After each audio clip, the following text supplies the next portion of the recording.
All right, so good afternoon, colleagues, both online and in person. For those online, I hope you can see me somewhere on your screen, but on another screen, Joanna's presentation, you should see that. If you don't, please do pop a comment in the chat. But welcome to everyone. We are delighted to be able to host the colloquium in person for the first time in 2 years. So we've been facilitating the colloquium online since quite early on in 2020. And we've missed the space to be able to share this with our speakers, with staff, with students, to see faces. So we're happy to be at this position once more. So thank you to everyone who's here. And it's my absolute pleasure to introduce you to our first speaker for the year, who is Dr. Joana Salifu Yendork, who is a senior lecturer of psychology in the Department of Psychology at the University of Ghana. And her research interests include child and adolescent mental health and the influence of contemporary religion on mental health. And she's currently a building capacity for Early Career Humanities Scholars in Africa Post-doctoral Fellow. And she's doing her postdoc work here in our department. And Joanna, if I remember correctly, you also completed your PhD with us. So Joanna's part of the furniture. And we welcome you back, and we hope that you have a wonderful time here in the department for the duration of your postdoc.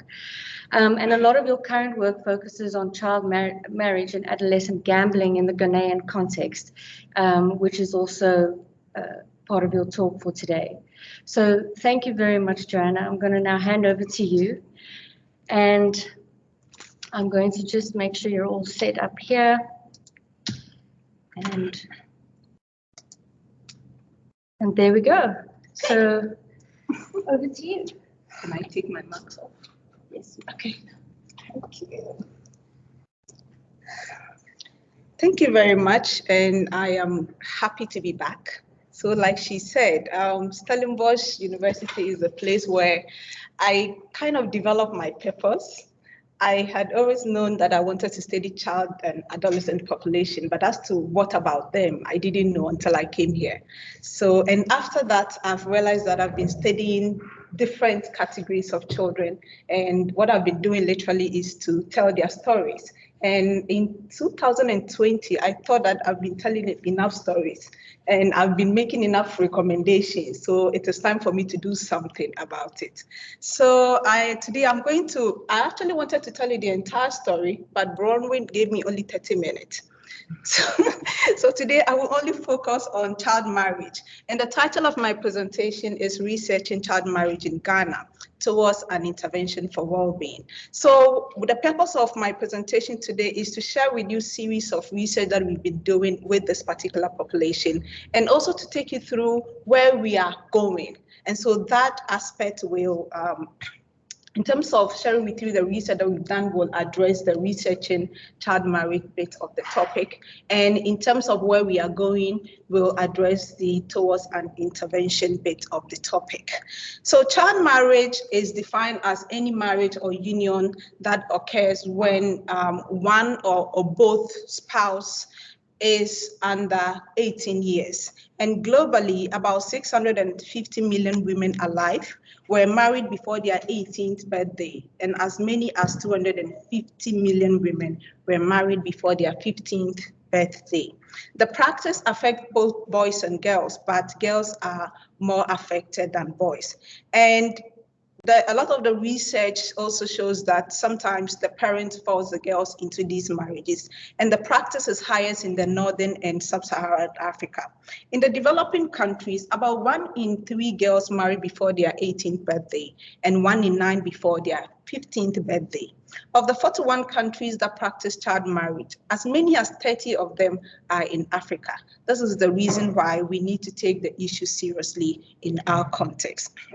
The practice is associated with numerous negative outcomes, but I am not going to dwell on that for this particular presentation. In Ghana, child marriage is unlawful per the Children's Act, but in 2018, the Ghana Indication Multiple Indicator Cluster Survey showed that as many as 1 in 5 girls who were aged between 20 and 24 were married before their 18th birthday.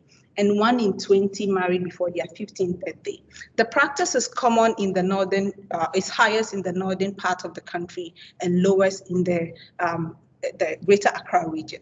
It is also highest among those who have no education or low education and among the poorest. Now, the northern-south disparity actually reflects the differences or the disparity that occur in terms of resources if you compare the northern versus the south. So in Ghana, the northern part is poorly developed. There is lack of employment, poor schooling outcomes. You can think of all the issues. Whereas the southern parts, of course, there are also problems, but it is better than as it is in the north.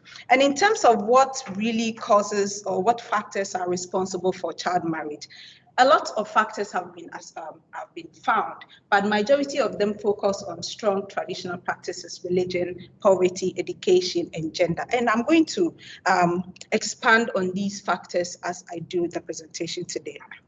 So even though child marriage is very common in the Ghanaian context, before our research in 2017, majority of the studies that were done at the time only focused on causal factors of child marriage practices.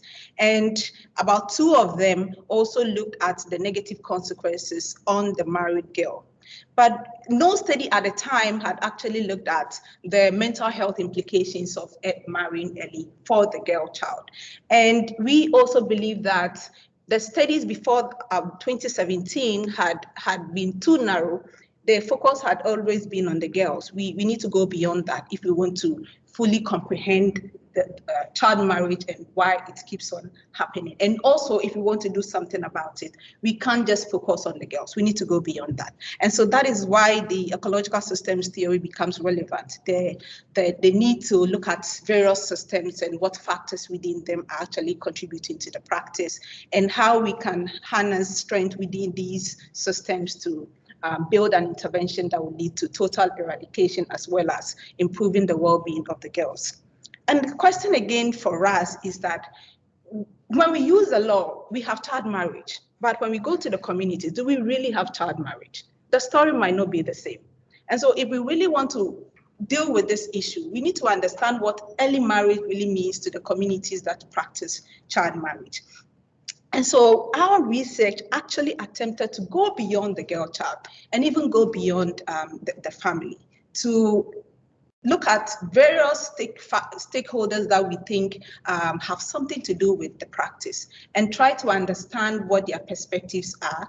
And so for us, for that particular research, we look at the married girls themselves, we look at the parents, elders, and professionals. And as I present findings of these different aspects of the project, I will try and explain why these individuals are very important. We also look at lived experiences of the married girls, specifically with respect to their experiences of early marriage and early motherhood. These are 2 different aspects.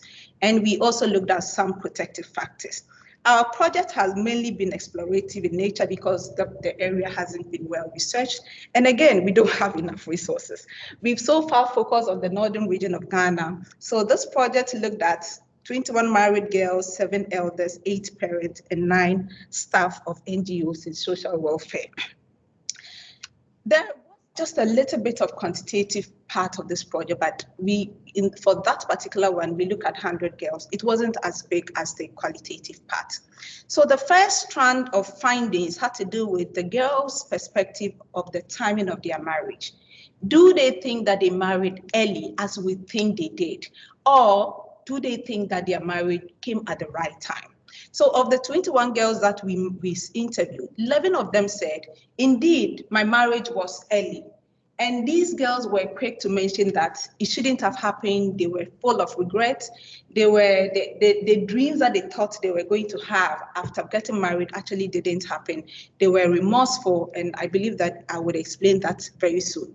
A lot of them were sad, they were anxious, and they were worried. Only 2 of them actually said that I think that my marriage happened at the right time.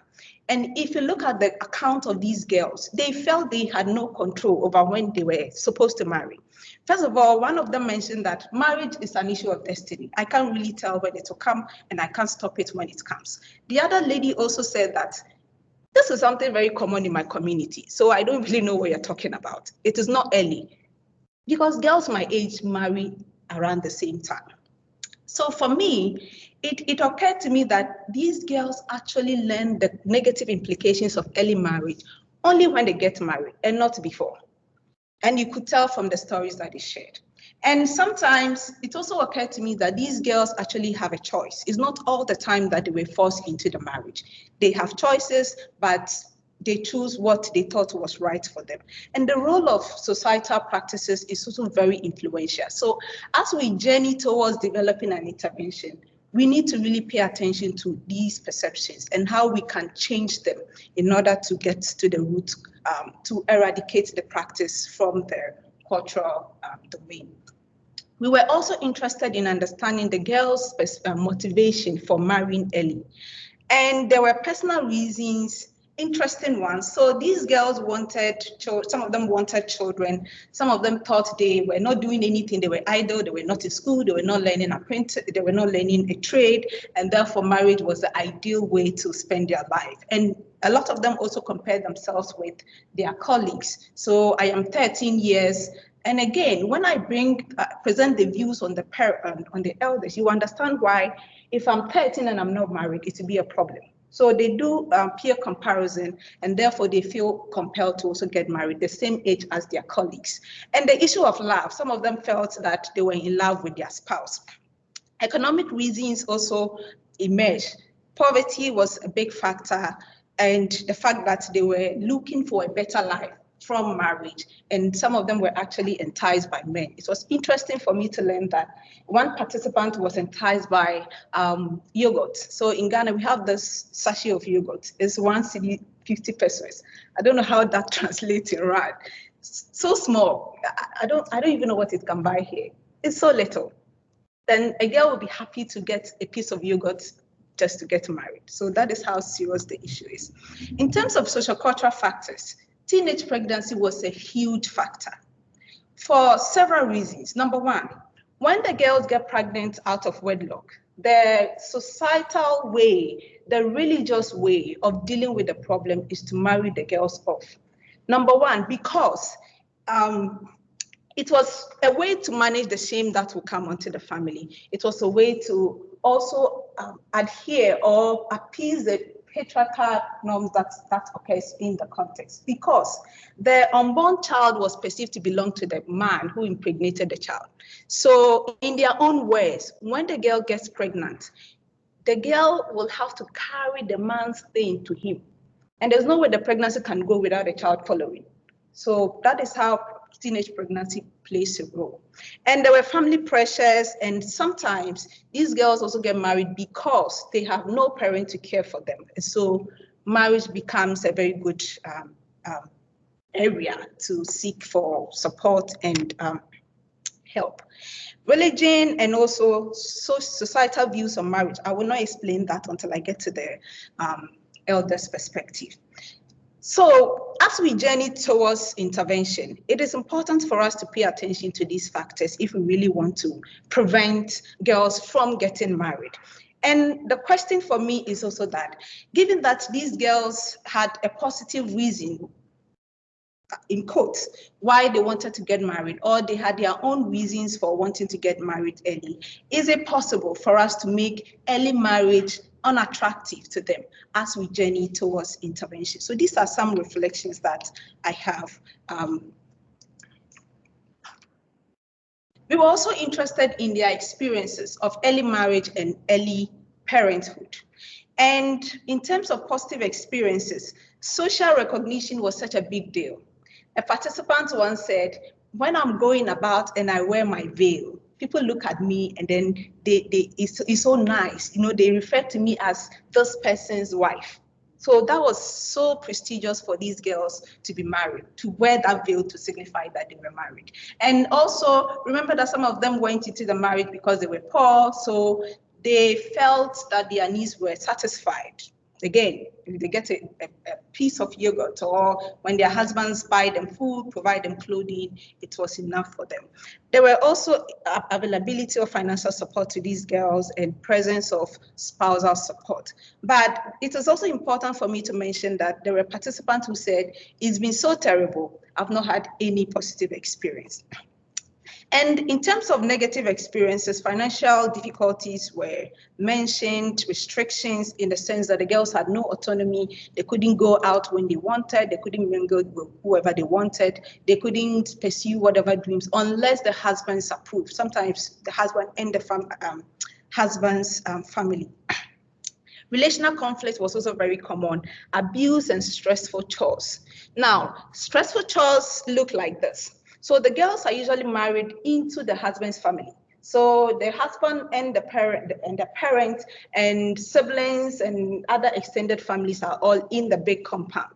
If the girl is lucky to be one of the wives, then house chores will be done in shadow. So she doesn't do it all the time. Other married girls will take over from her. But if she's the only wife, it means that she has to take care of the washing, the cooking, the cleaning, in addition to the husband's needs and her children's need and her own needs. And imagine a 12-year-old being married at this time, having to do with all of this.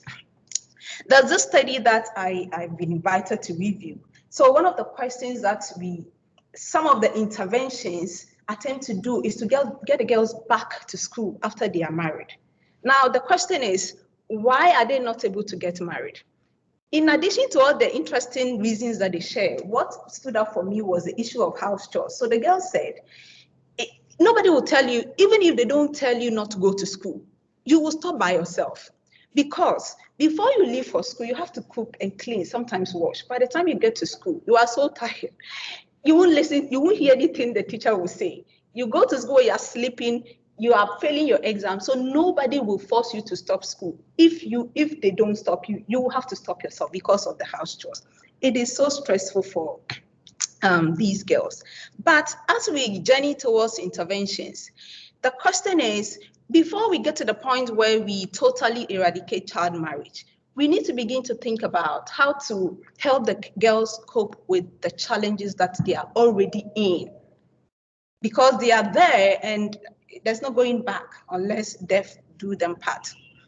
Again, so how do we help them to cope with the distresses that they are in, and how do we maximize positive experiences? These are some of the things that we are thinking about as we are heading towards interventions. Experiences of motherhood, positive ones, the joy in childbearing. Bearing a child cements the girl's position in the marriage. So it is good. It was not surprising that it was a positive experience for them. Some of them felt a sense of fulfillment. Remember, childbirth was one of the reasons why some of them wanted to get into marriage. An elevated self-esteem, and those that felt that their pregnancy and delivery was safe and successful, they reported that as a positive experience. And again, some said, it's been so terrible, I have no positive experience to share. Financial problems, relationship problems with the in-laws, limited autonomy, and inadequate parenting skills is something that's emerged very strongly. They are children, caring for children, so they didn't know how to do that. And pregnancy, childbirth-related distress, and child loss were also significant issues that emerged. So as we journey towards intervention, how can we help these girls to cope, and how can we maximize positive interventions? In terms of psychological implications, this is interesting for us because no study had actually paid attention to this aspect of child marriage. In addition to the negative emotions, issues of regret, disappointment, excessive worrying, somebody said, I don't even know how to describe it. It's like something is always moving in my heart and in my stomach. And this high depression, anxiety, and stress came out in the quantitative bit of the study, and issues of intimate partner violence and low autonomy. So these findings warrant the need for mental health interventions for girls who are already in marriage. And again, when we look at the existing interventions, there wasn't any that actually attempt or focus on helping the girls manage their problems. And we believe that it is very critical that we begin to pay attention to that. Protective factors. We looked at coping. How are they coping with their distress? Help-seeking coping and active coping emerged, and some of them also try to avoid their problems by focusing, watching TV and going out to visit friends, etc. But what was interesting for us is the issue of extrinsic support or resources. And they mentioned that, well, I have friends, I have family members that I can talk to who have been supporting me. But interestingly, this is the area that we studied were areas with plenty NGOs. Yeah, the girls will tell you that I have no idea they exist. I don't know how to access them. I don't even know where they are located. Meanwhile, they exist. And again, there are also traditional support groups. So there are women's group, men's group that are supposed to groom these young wives, but they weren't getting this support. So how can we help them to access this support as we think of interventions? Parents' views were very important to us because in the past, before our project, people believed that, or the literature has shown that parents were the ones who forced girls into early marriage. But it appears that it wasn't entirely the case, because there were times that the girls themselves wanted to get married. Some of them actually used early pregnancy to force their parent to marry them off. And the parent also mentioned that these girls don't listen, you advise them that they are just doing things that they feel is right for them. Cultural factors, the role of the extended family, and particularly the elders. When there are issues to be resolved, for example, I want to get married, my parents says no. The elders will have to solve this problem. Whatever decision that the elders say, it has to, if the elders agree that the girl should get married, it has to be so. And in their parents' own words, the mother or the father or parent will have to remove themselves from the matter, because now the elders are the ones handling it. So the elders have a lot of control. And it's emerged that sometimes it's the elders who give the go-ahead for the girls to get married and not really the parents. And again, issues of patriarchal cultural norms. I've already explained the early pregnancy part, the fact that the child belongs to the man who impregnated the child, so the pregnancy has to be taken to the man. Again, child ownership. Most of the times, the mothers were not in support of their daughters marrying early, but they don't have a say, because if the husband says the child can go, the mother would have to just keep her talk to herself, because the girl belongs to the father, so he decides what happens to the child, the girl. Religious factors, the fact that, well, marriage is destiny, it's a blessing from God, so when it comes, you should not let it go, you should just embrace it with open arms. And parents also admitted that sometimes out of poverty, and they believe that, well, if the girl goes and it goes well, they are also going to benefit. And child idleness, the child is not doing anything at home, is not in school, is not learning any trade. In order to control their sexual urges and behaviors, they are married off. So as opposed to the existing literature that says that it's the parent that usually gets the girls in, is not entirely true. Sometimes the parents are not always in control. Elders' perspective, I've explained the role of elders in child marriage in general. So it was interesting or very important for us to understand, given the power that they had, how do they see marriage in the first place? What is the purpose of marriage? What is the perception of bachelorhood? So for example, if I choose not to get married, what does that mean to them? And what does it really mean to be ready for marriage? Because we say that child marriage is unlawful because the girls are not ready. They are not ready to be married. But what we perceive as readiness, is it the same for these elders? That is what we wanted to explore. So for them, they think that marriage is a sign of obedience to God. So when it comes your way, if you refuse it, you are rather being disobedient to God. Marriage is also for procreation. It is also for controlling sexual behaviors among girls. It is also for housekeeping. So girls are married to keep the house. Now, what does it really mean if the society perceives that I'm ready to marry and I don't want to marry? If you are a man who is perceived to be ready and you don't want to marry, you are perceived as irresponsible and impotent.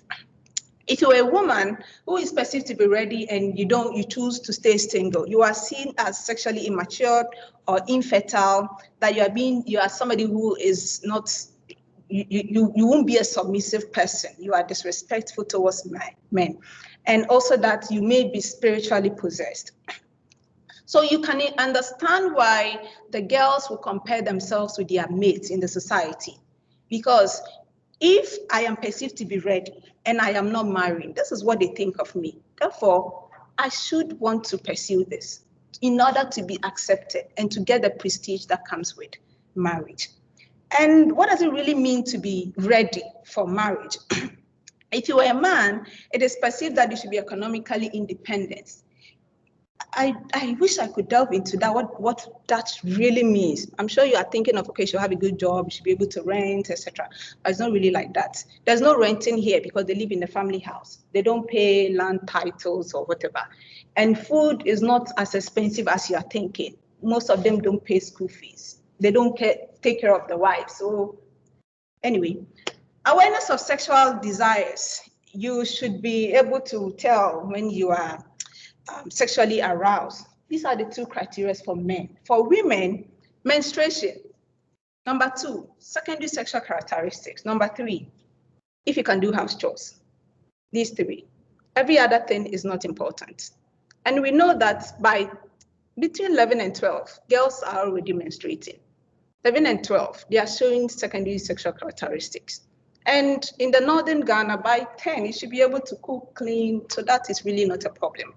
So once you show these signs, you are ready for marriage. And therefore, if you don't yield to marriage, then you are either a sexually infertile or immature person, insubordinate to male authority, or you are spiritually possessed. And these are the elders of the community speaking. So what, for me as a person, I told myself that if I don't finish my PhD, or at least I should be in the PhD.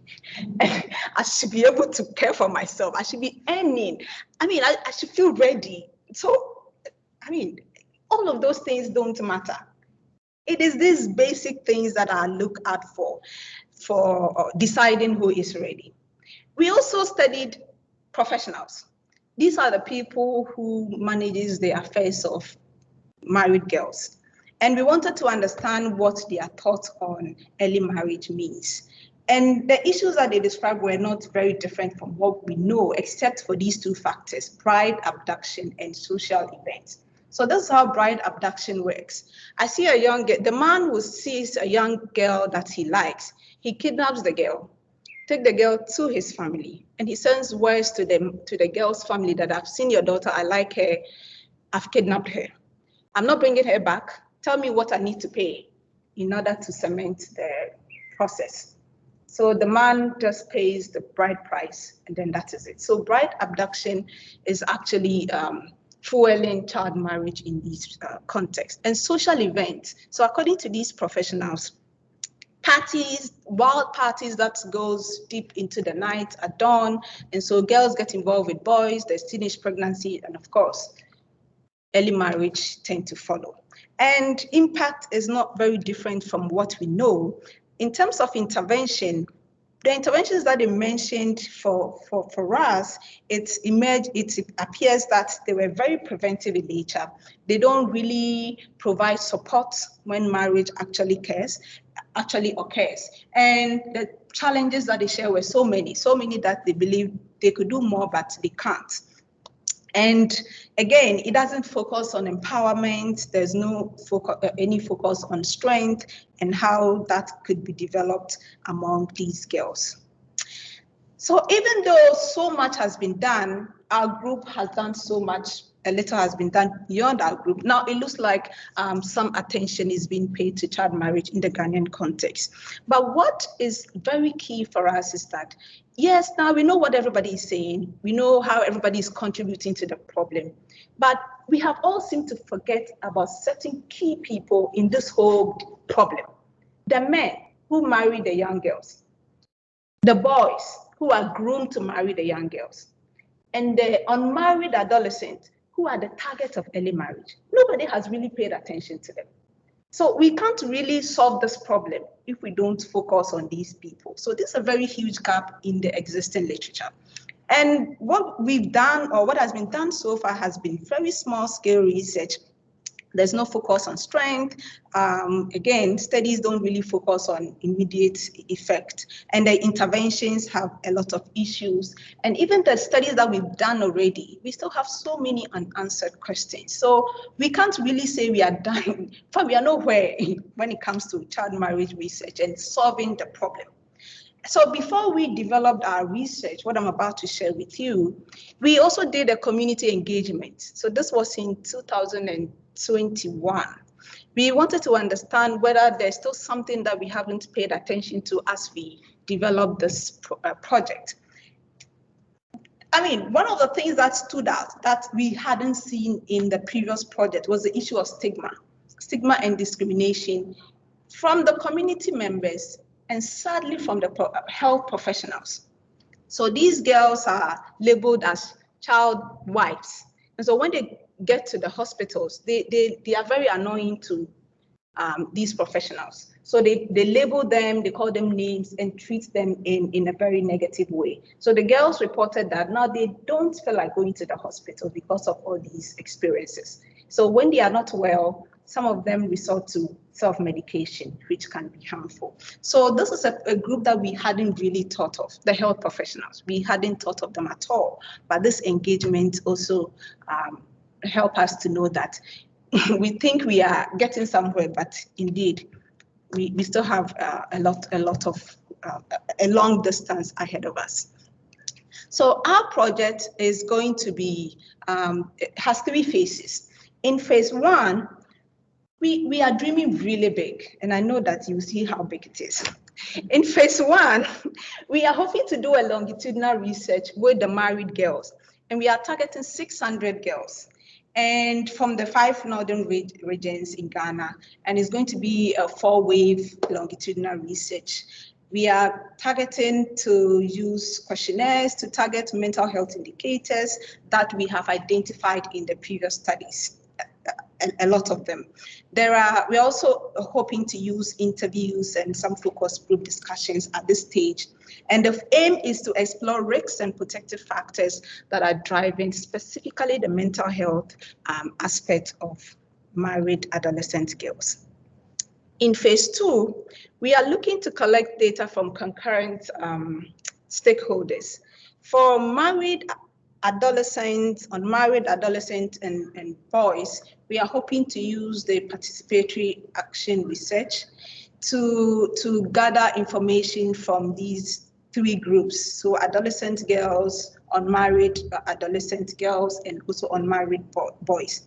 We are hoping to do some photo voice. We are interested in storytelling because we want to tell a story from the participants to the community. So we want these girls to begin to write their own stories. And from that, we want to develop a drama script that will be performed by the young adolescents in the community to the community members. We believe that they've heard enough about child marriage. We want to now show them. And drama for development is something that is very potent. So that is why we'll be collecting the stories.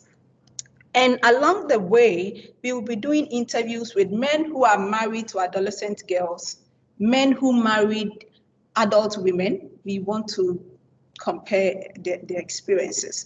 We are also interested in community leaders beyond the elders.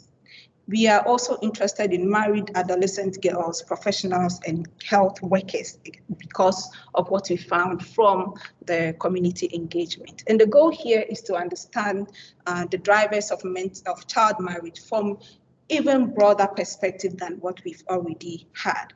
And also to develop the scripts that we hope to use to engage with the communities and provide answers to those questions that we still have from the previous research.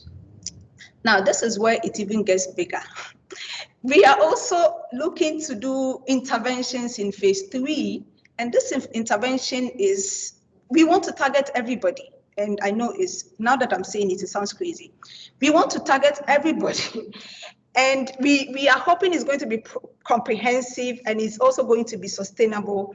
And this time we want to focus on the strength within the individuals and the community in order to enhance well-being. And we are hoping to use some positive psychology and cognitive psychology theories and approaches for this phase. So for the married girls, we want an intervention that is going to help to treat the disorders that they are already reporting from previous research that we know. And again, also we are hoping to get more information from phase 1. And we are also hoping to prevent them from developing mental disorders by building wellness, effective parenting strategies, and adaptive coping. And we are also hoping to empower them at the same time. And here we are thinking of skills. This issue came up from all the phases that, all the projects that we've done with the married girls themselves. The fact that they had their spouses are not supporting them, giving them enough resources that they need. They themselves are not working. So they believe that if they get something doing that will bring them money, it will help them great deal. And we are also, yes, so that is where this particular aspect is coming from. We are also hoping that there will be an aspect of this intervention that is just going to target the unmarried girls and boys. And the purpose is to empower them, first of all, with knowledge. Remember that I said the girls get to know the adverse effects of early marriage only after they are in it and not before. So can we now equip them with enough knowledge, information about what really happens when you are not ready to marry and you marry, or when you marry as an adolescent? We also want to build support systems within themselves and help them to access those that are already in existence in the communities in order to also broaden their aspirations, to just look beyond marriage and look at other things about themselves, getting a job, getting a career, and getting really ready before they go into marriage. And for the boys, we are targeting that we want to raise a group of boys who are going to serve as to safeguard their female siblings from being given out for marriage. And in the northern context, boys have a lot of power because of the patriarchal norms that exist in the community. So, for example, if an older brother says, no, I'm not going to allow my younger sister to be married off, it's going to be very effective. So we want them to be the ones safeguarding their female siblings and also serve as agents of change. We are also targeting community leaders, professionals, and parents through psychoeducation. And the idea is to drum down in their minds that it is not as they see it to be. It is not as good as they think it is. It's not always that it's just God telling you to do this. If it's not working, it is not working for a lot of these girls. They need to know that, and they need to begin to do things differently. Community-wide, again, you can see how big this whole idea is. We are thinking of using psychodrama from the stories that we are going to gather from phase 2 to develop a script that will be performed by the adolescents themselves within the community to communicate what child marriage really is and the adverse effect that it has on the individual child, the family, the community, and the nation. So before I say I'm done, I'd like to acknowledge the team of child marriage research members in the Ghanaian context. I'm sure you know Dr. Elizabeth Sarfo Fojo. Hajara also did her master's in child marriage. You already know Professor Nedu. Professor John, Dr. Andor is in UG, and Spencer James is in Brigham Young, and we work with an NGO, NORSAC. I am also inviting you to, or informing you of a workshop that will take place on the 23rd of March, right here. And in that workshop, again, we are heading towards intervention. So we would like to interact with professionals who are already doing intervention studies. What do we need to know? What do we need to consider as we head towards that direction? And we also would hope to communicate or interact with potential recipients, those who have benefited from strength-based interventions. What has their experiences been, and what can we learn from them? And this will occur right here. Thank you very much. And I invite your questions and feedback. First of all, I'd like to give you a round of applause.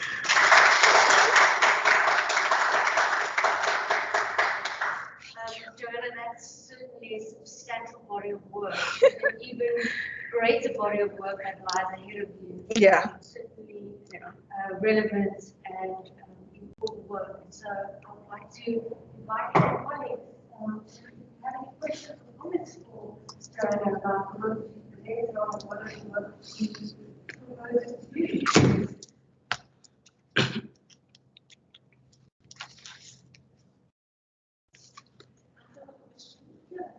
Hi. So I'm only honest student this year, so Okay. not a professional yet. I just wanted to know how you define elders in your study. I know you spoke about like extended families, but like, how would you define elders?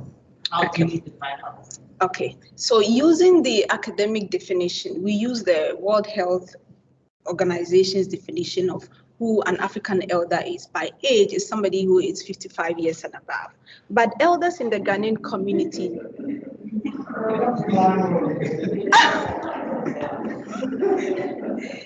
So elders in the Ghanaian community, these are very older people, they don't really use the age, the position of these people in the family. So these are usually, so this person would be a great grandperson to the adolescent who is about to be married. And sometimes they are the heads of class or the heads of the families. So these are the people that are considered elders.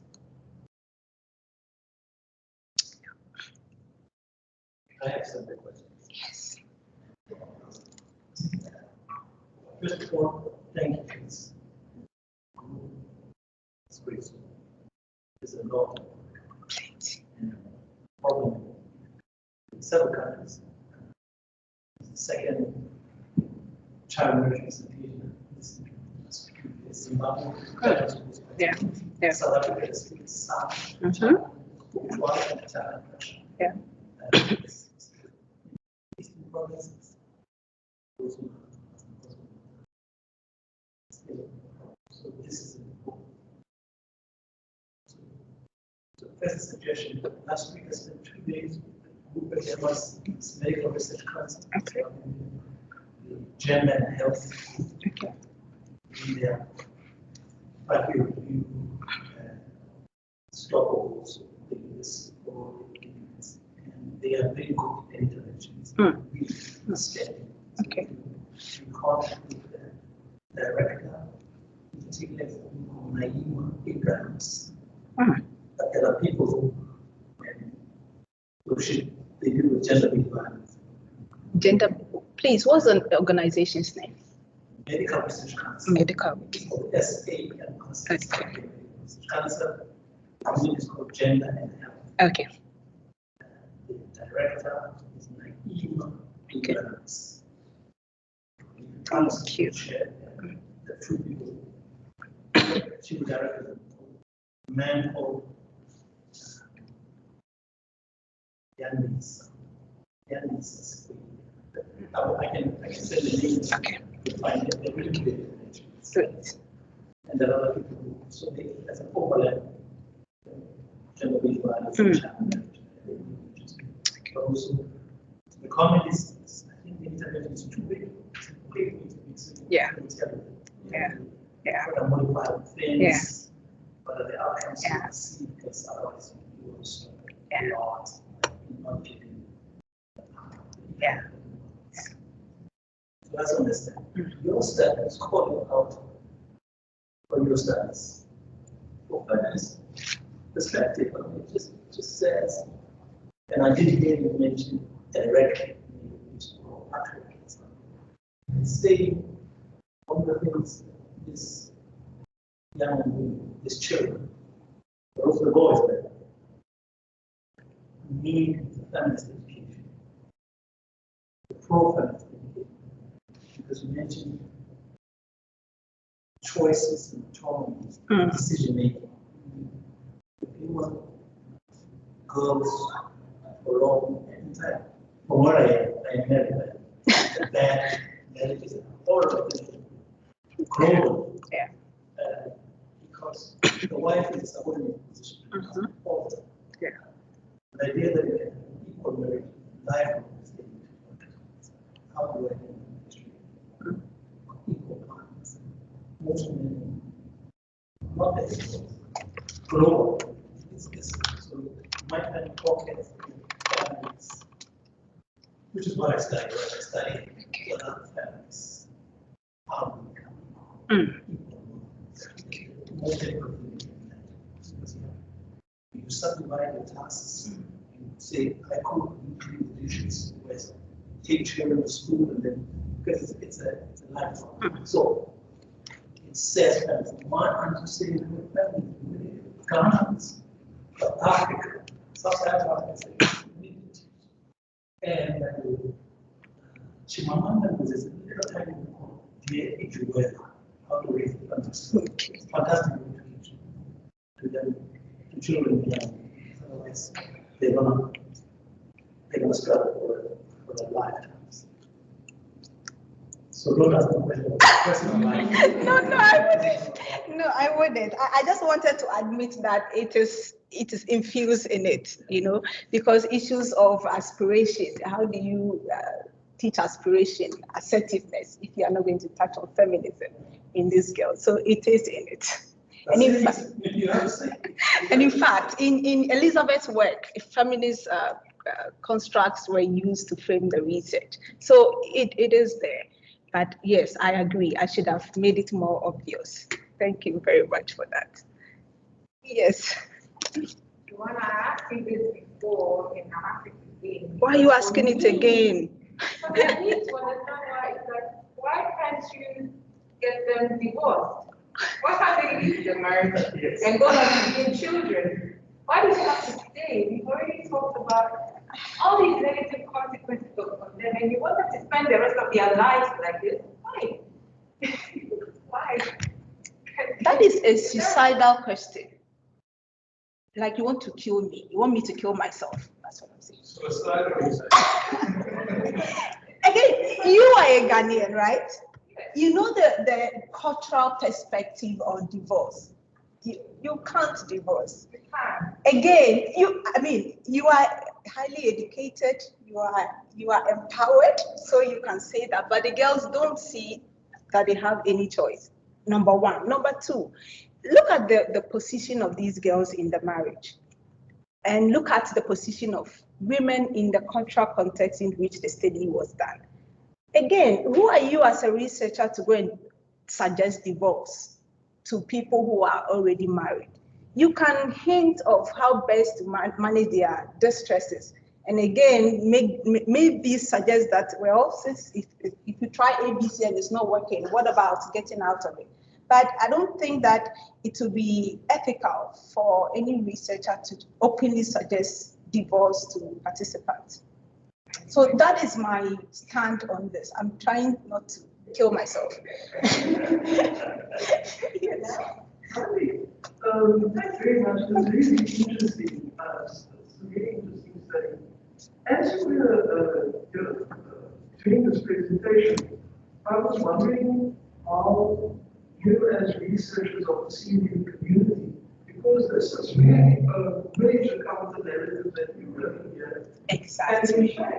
And these issues are taboo issues that you are addressing and wanting to show. So, how do you change the context? How will you perceive researchers in this study? So yeah, that's a very good point. Yeah, very, very relevant.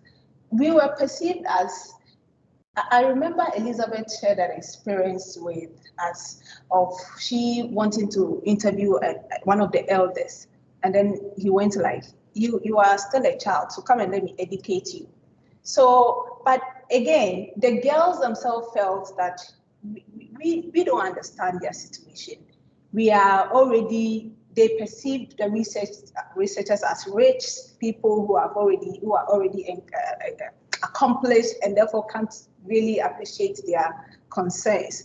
But the interesting thing, so there was a position of power for us, and again, in some aspect, a position of what's the word to use? They perceived us as outsiders. We didn't really know much about what was going on there, and we can't even appreciate what their experiences are.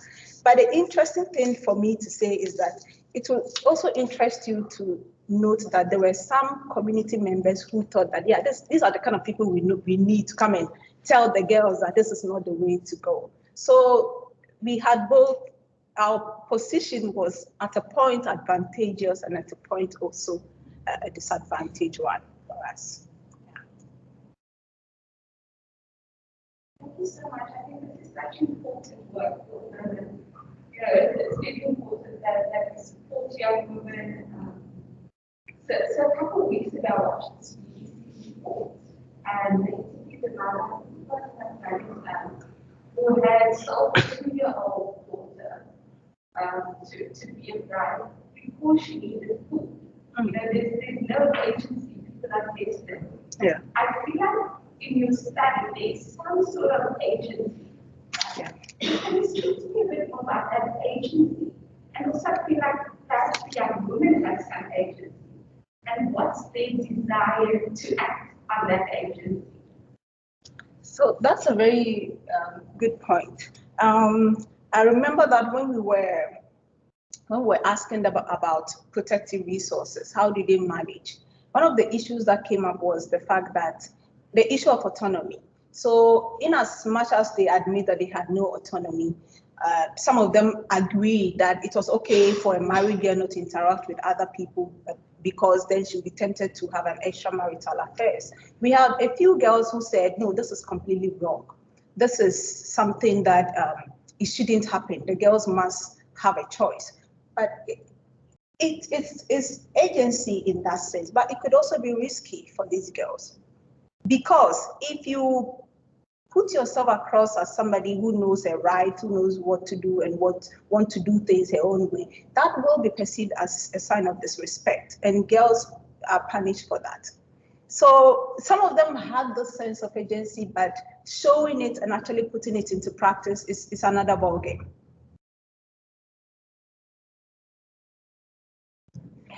Can I just connect with what you're saying? Yes, please. One of what I observed was the need to be able to do something about this career aspiration, education aspiration. And I saw that in the agency that these young people had a sense that there was risk in coming to the support center and being part of conversations. But there was this appetite for wanting to do something with their lives beyond that. That just happened. Whatever career my view aspiration I had before, I want to get that back on track. And that was a source of the agency for something. That's interesting. So that had some career aspirations before marriage also. Yeah, they did before marriage, but then they can't pursue it. A lot of them can't pursue it after marriage. But they sort of struggle to see both together. I mean, as Hannah said, it's very hard being in a relationship. It's sort of always that second place. Oh, I said that position was the right. Otherwise, But they also it wants to be politically correct. that's sort of what the kind of struggle. Like they have this ambition, but Yes, it is. Yeah. So, but they have ambitions. Some of them actually were told that when they get married, they can still pursue it, only to be deceived in the end. You know, I remember we had narratives like that. One participant actually said, he said I should, after getting married, I should have the children first before I go back to school. And we all know that once you have the children, you're not going back. But they didn't know that. They didn't think of it as I am talking about it now. So. one more question. No. Thank you. That's a wonderful presentation. Thank you. I wanted to ask, on the one hand, do you know any studies maybe with the well-being of the young mothers being measured? Because you said maybe you can use 600 participants in the first study. I think that's really something that would be very, very interesting to measure the levels of well-being and also resilience maybe. Yeah. And then on the other hand, do we have any information maybe rates of suicide? Okay. Yeah, we do have information on suicide, but again, it's within a very small sample. The sample that we studied, suicide actually came up in that particular research. But well-being hasn't been explored within this population. So this is something that we are considering in the next phase of the research. Thank you very much for a very long discussion. I know that there are more hands. Please approach Joanna afterwards. Joanna, thank you very much. Really, we wish you all the best in this very important work. Thank you very much. Thank you.